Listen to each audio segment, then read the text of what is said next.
Assalamualaikum warahmatullahi wabarakatuh.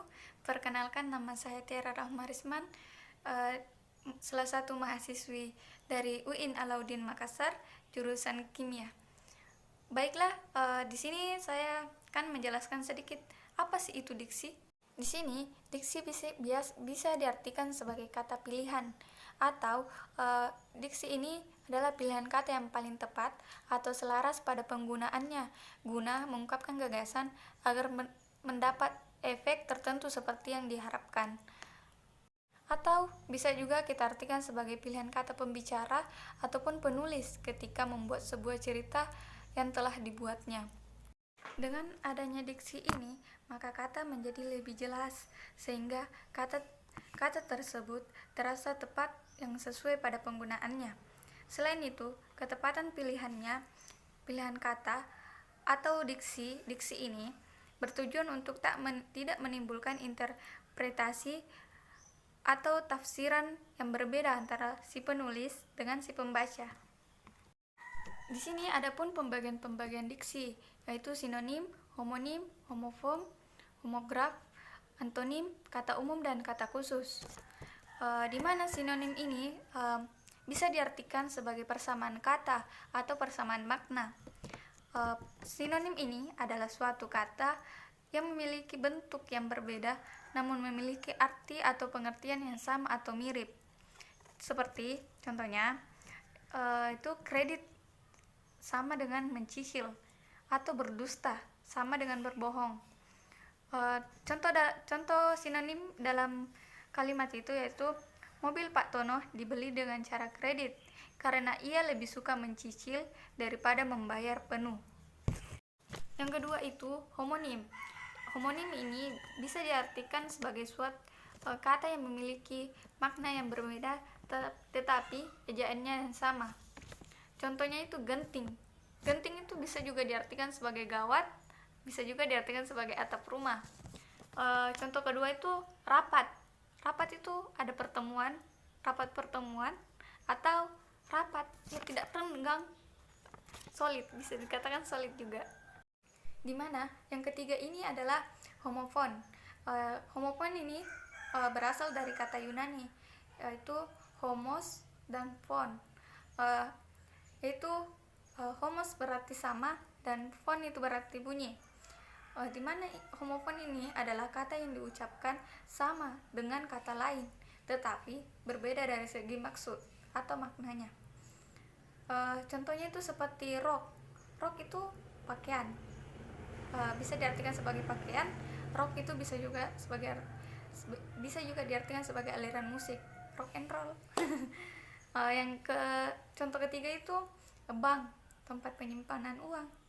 Ya, bisa juga dipanggil bank, panggilan untuk kakak laki-laki. Kata keempat yaitu homograf. Homograf ini berasal juga dari bahasa Yunani, yaitu homos dan graf. Di mana homos ini berarti sama dan graf itu adalah tulisan. Homograf itu bisa diartikan sebagai kata yang sama ejaannya dengan kata lain tetapi berbeda maknanya. Contohnya itu apel ya buah, bisa juga diartikan sebagai kumpul, apel pagi. Contoh kedua itu tahu ya makanan, bisa juga diartikan sebagai situasi, ya aku sudah tahu. Kata kelima yaitu antonim, atau bisa juga dikatakan sebagai lawan kata, di mana antonim ini berarti itu hubungan sematik antara dua buah satuan ujaran yang maknanya menyatakan kebalikan, pertentangan, atau konstrak antara yang satu dengan yang lainnya. Contohnya yaitu kaya, miskin, rajin, malas. Di mana bagian-bagian antonim itu ada 6. Yang pertama, antonim taksonomi. Yang jenis kedua antonim yaitu antonim kekutuban. Yang ketiga itu kebalikan atau bernasabah. Yang keempat relasional. Yang kelima hierarkial. Yang keenam itu antonim majemuk. Kata keenam yaitu Kata umum dan kata khusus, di mana kata umum ini memiliki arti kata yang memiliki makna dan cakupan pemakaian yang lebih luas. Contohnya itu bunga. Bunga ini memiliki banyak cakupan, cakupan dan acuan yang lebih luas dibandingkan dengan mawar. Di sini bunga-bunga bukan hanya mawar, tetapi bisa juga melati, anggrek, atau bunga yang lain. Kata bunga ini memiliki cakupan yang lebih luas sehingga bisa dikatakan sebagai kata umum, sedangkan kata yang khusus adalah kata yang memiliki ruang lingkup dan cakupan yang maknanya lebih sempit dibandingkan dari kata umum tadi.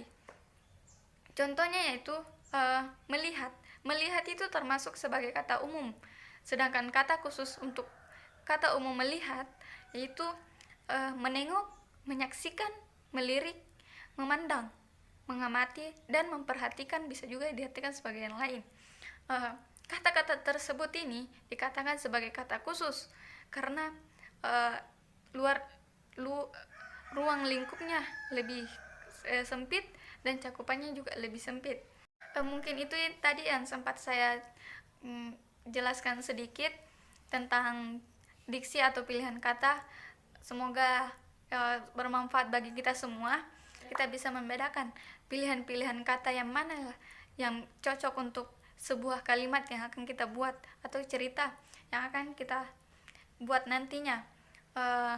Sekian dari saya. Wassalamualaikum warahmatullahi wabarakatuh.